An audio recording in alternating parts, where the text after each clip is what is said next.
बिस्मिल्लाहिर्रहमानिर्रहीम। ये ईमेल आया है पार्टनरशिप के ताल्लुक़ से एक मसले का।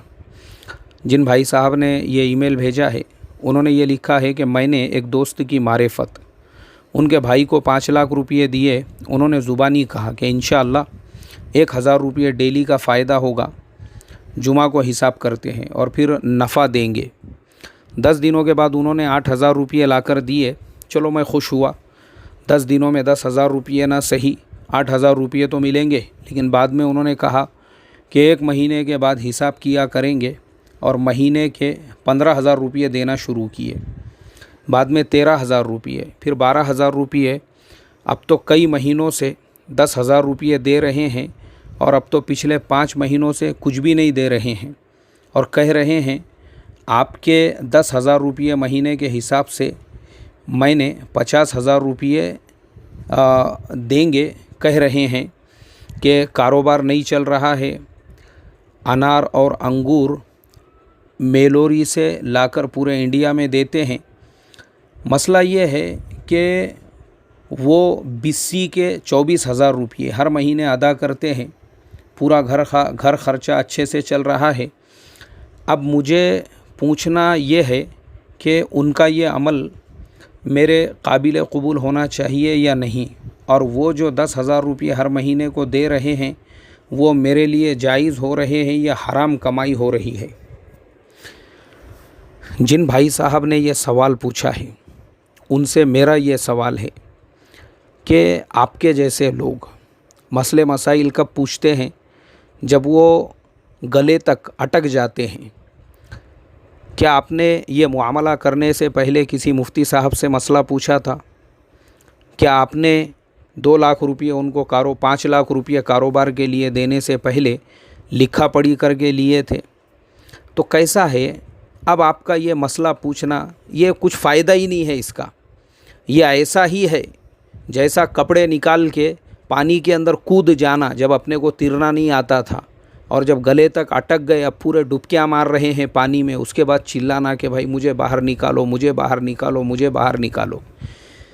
हम हमेशा यही कहते हैं, मुसलमानों का सबसे बड़ा प्रॉब्लम यही है कि आज के ज़माने के मुसलमान उलमा के पास, मुफ्तियों के पास और मसाइल पूछने के लिए तभी जाते हैं जब वो अटक जाते हैं, जब वो कोई मुआमला शुरू करते हैं, कारोबार शुरू करते हैं, पार्टनरशिप शुरू करते हैं, तब किसी मुफ्ती से वो फतवा तहरीरी तौर पे लिखा के नहीं लेते हैं कि मैं 5 लाख रुपये इसको दे रहा हूँ, उसकी शक्ल क्या रहेंगी, नफ़े की क्या नहीं रहेंगी। अब आप देखो ना, आपको 10,000 रुपये मिले आप खुश रहे, 8,000 रुपये मिले आप खुश रहे, फिर महीने के मिले आप खुश रहे, तब आपने किसी से मसला नहीं पूछे। अब आपको पिछले 5 महीनों से पैसे नहीं मिल रहे हैं तो बेचैन हो गए। अब आप जो है सामने वाले की एक एक चीज़ पे नज़र रख रहे हैं, वो BC कितने की भर रहा है, घर का ख़र्चा कैसे कर रहा है।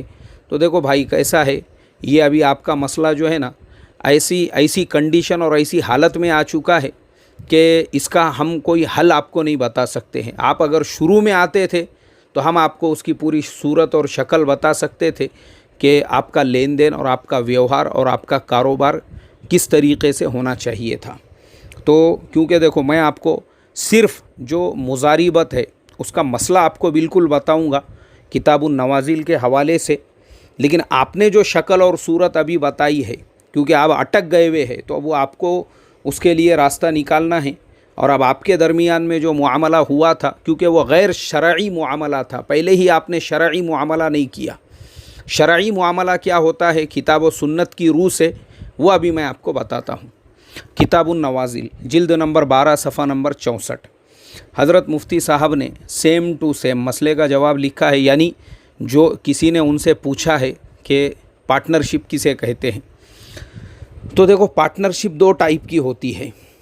एक को अरबी में मुशारिकत कहते हैं, दूसरे को मुजारिबत। मुशारिकत उसे कहते हैं जिसमें दोनों पार्टनर के बराबर पैसे होते हैं, बराबर मेहनत होती है। मुजारिबत उसे कहते हैं जिसमें एक का पैसा होता है, दूसरे की मेहनत होती है। अभी आपकी कंडीशन वही है, पैसा आपका है, मेहनत दूसरे की है, इस शक्ल को मुजारिबत कहेंगे। अब उस तफसील को लिखा है عقد مضاربت کی تفصیلات فقہ کی کتابوں میں ملاحظہ کی جائے۔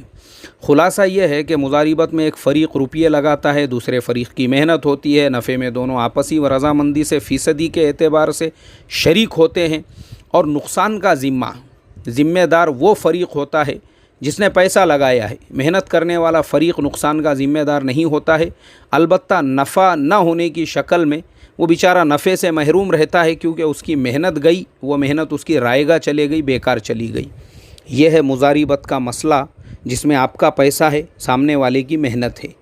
اللہ تعالیٰ سے دعا کروں گا اللہ امت کو پیسے کے لین دین کے ہر طرح کے معاملات کرنے سے پہلے اپنے علماء، اپنے مفتی، ان سے رہبری رہنمائی لے کر کام کرنے کی توفیق نصیب فرمائیں۔